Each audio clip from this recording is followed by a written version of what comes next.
Hello बेटा जी, कैसे हैं आप लोग। तो आज का ज्ञान क्या होने वाला है? आज का ज्ञान होने वाला है how to calculate HCF of more than 2 numbers. मतलब हमारे पास अगर मान लो 2 से ज्यादा नंबर दिए हों एक लिस्ट में, या एक स्ट्रिंग बनाकर वो दे दें, या किसी भी तरह से इनपुट में हमारे को 2 से ज्यादा नंबर मिल जाएं, तो हम उनका एचसीएफ कैसे निकाल सकते हैं। तो वेलकम टू यल academy, my name is Manoj Rana. बिना टाइम वेस्ट किए शुरू करते हैं, जिसमें हम एचसीएफ निकालेंगे एक लिस्ट ऑफ नंबर्स का। लेकिन लिस्ट ऑफ नंबर्स का एचसीएफ आप निकालने से पहले जब तक आप बेसिक नहीं समझेंगे कि बेसिक एचसीएफ का है क्या, तब तक तो मुश्किल है जी। तो बिल्कुल बेसिक अगर आपको समझना है तो शुरुआत करते हैं। मान लो जैसे 8 और 12 का हमने एचसीएफ निकालना है, तो हम क्या करते हैं, आप स्टेप्स जो है पहले एल्गोरिथम को समझ लीजिए। एल्गोरिथम को अगर आप समझ लेंगे तो प्रोग्रामिंग में ज्यादा मुश्किल नहीं होगी। हम सबसे पहले क्या करते हैं, हम 12 को 8 से डिवाइड करते हैं।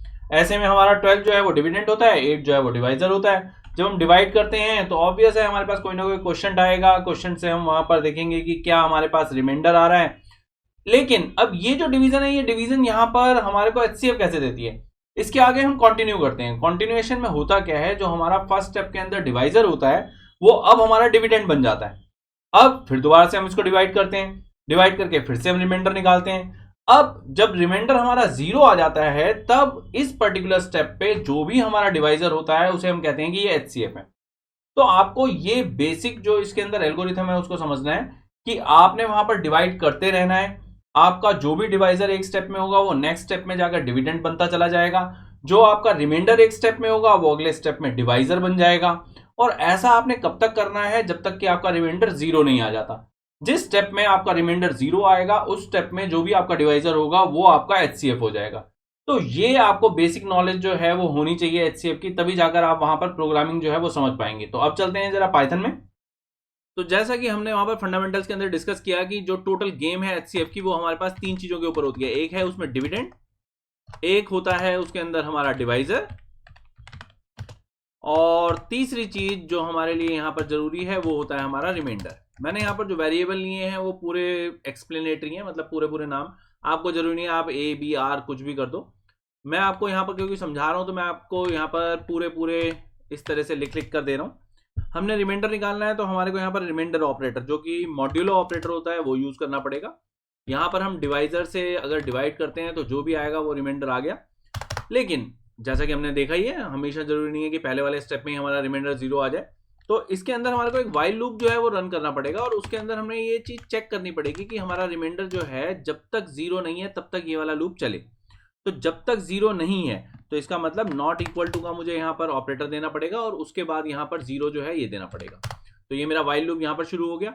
अब इस वाइल लूप में मैंने करना क्या है, जो भी मेरे पास यहां पर मैंने लिया है इसी को मैं यहां पर कॉपी पेस्ट कर देता हूं इसके अंदर, क्योंकि मुझे सेम यही कमांड्स चाहिए होंगी। मतलब एक डिविडेंड चाहिए, एक डिवाइजर चाहिए, और मुझे रिमाइंडर वहां पर कैलकुलेट करना है। लेकिन जैसा कि मैंने आपको बताया था कि डिविडेंड जो है वो अब बदल जाएगा।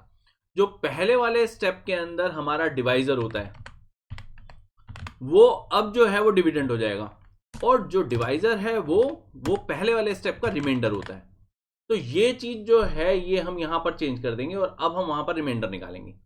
जिस स्टेप में हमारा रिमाइंडर जो है वो 0 आ जाएगा, उसमें ये वाइल लूप जो है वो ब्रेक कर जाएगा। अब अगर मान लो हमारा वाइल लूप ब्रेक कर गया तो हमारे पास एचसीएफ जो है वो आ गया। मान लो एचसीएफ जो है वो हमारे पास क्या होगा, मैंने आपको जो फंडामेंटल वहां पर समझाया था उसके अंदर ये चीज बताई थी कि जो भी लास्ट स्टेप का डिवाइजर होता है हमारा, वो ही हमारा एचसीएफ होता है। तो ऐसे में हमारे पास, मैं अब एग्जांपल के लिए मान लो आपको यहाँ पर एक डिविडेंड 12 ले लेता हूँ, और एक जो डिवाइजर है मान लो मैं यहाँ पर 8 ले लेता हूँ। तो अब मैं आपको सेव करके रन करके दिखाता हूँ कि हमारे पास एचसीएफ जो है वो क्या आएगा। यहाँ पर पहले मुझे प्रिंट स्टेटमेंट जो है वो लेनी होगी, तो प्रिंट एचसीएफ। अब आप देख सकते हैं कि हमारे पास आंसर जो है वो 4 आया है। अगर मान लो इसी तरीके से मैं यहाँ पर जो है 6 ले लूँ, और ये डिविडेंड मुझे बड़ा लेना पड़ेगा, बस इस चीज़ का ध्यान रखेंगे हम। और इसमें जो है डिवाइजर में 6 ले लूँ, सेव करता हूँ, रन करता हूँ।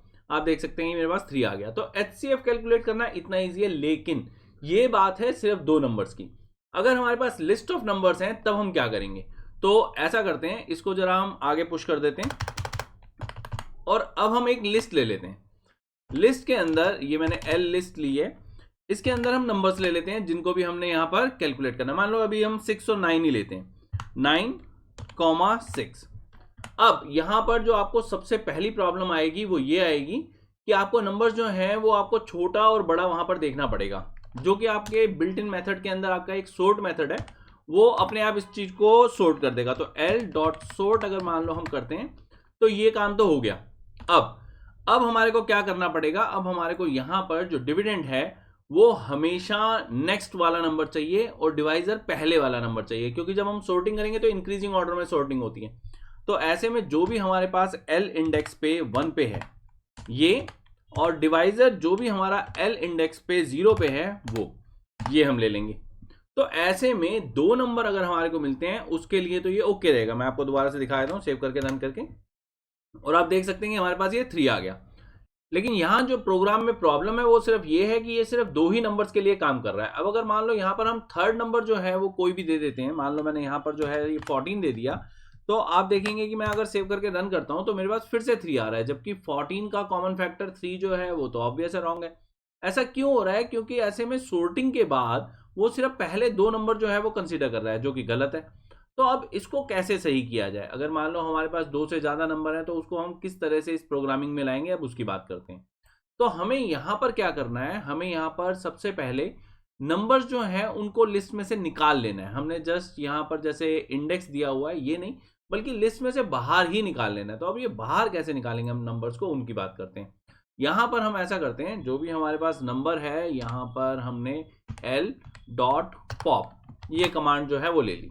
अब ये डिविडेंड में हमारे पास सबसे बड़ा नंबर जो है वो आ जाएगा। क्यों? क्योंकि हमने वहां पर सॉर्टिंग पहले से करवाई हुई है, इंक्रीजिंग ऑर्डर जो है वो तो लगेगा ही लगेगा, और जो पॉपिंग होती है वो हमेशा लास्ट नंबर जो है वो बाहर निकाल देती है।